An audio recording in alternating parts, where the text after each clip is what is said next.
This is the online video for lesson number 6. We started this lesson by talking about a cruise ship. We had an opportunity to go on a cruise around the world for $20,000. Agent A was going to charge us 12% interest for a year.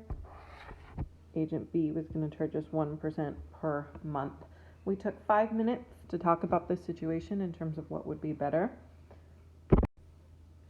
Students concluded that they should be close to the same amount. So $20,000, we are getting 12% interest charged one time per year. For Agent B, we're taking $20,000 and we're getting 1%, but we're getting that charged every month. If we simplify this equation,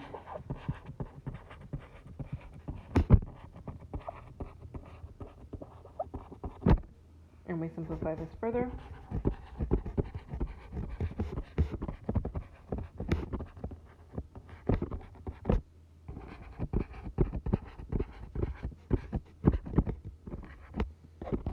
this gives us 1.1268 to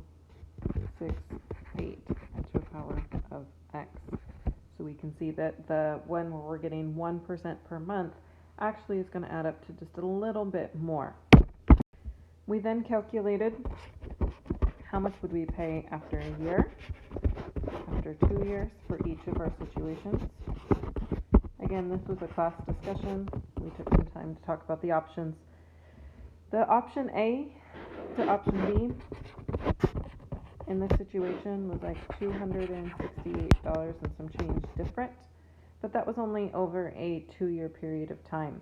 If we play this out as if this was our monthly mortgage, we'd be paying substantially a lot more because a mortgage is 30 years. If we take this over a car payment, we're paying a car payment for 5 to 6 years. That again would add up to more. Here's our two situations we're going to be using. Again, this one is what we call simple, and this is what we use when it's a yearly interest. For this one, it has an extra variable here of n.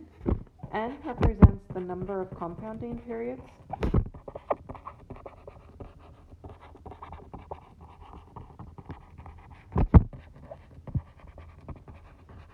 And we have to divide our rate by the compounding period, and because we're checking our account more often per year, it goes in the power as well.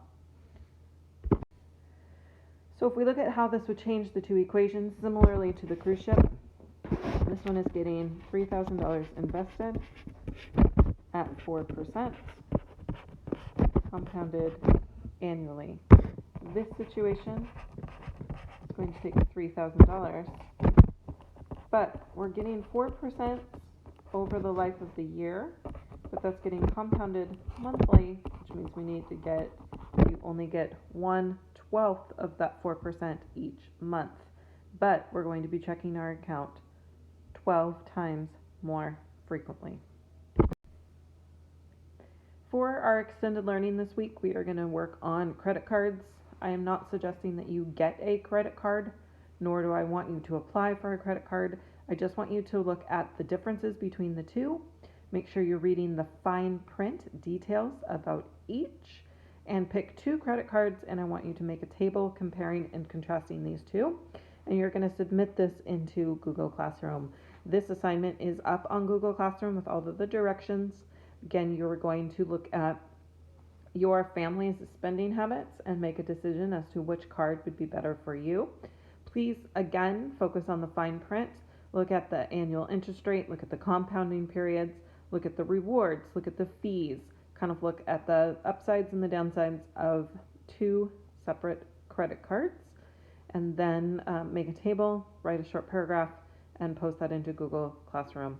Your other assignment is a worksheet.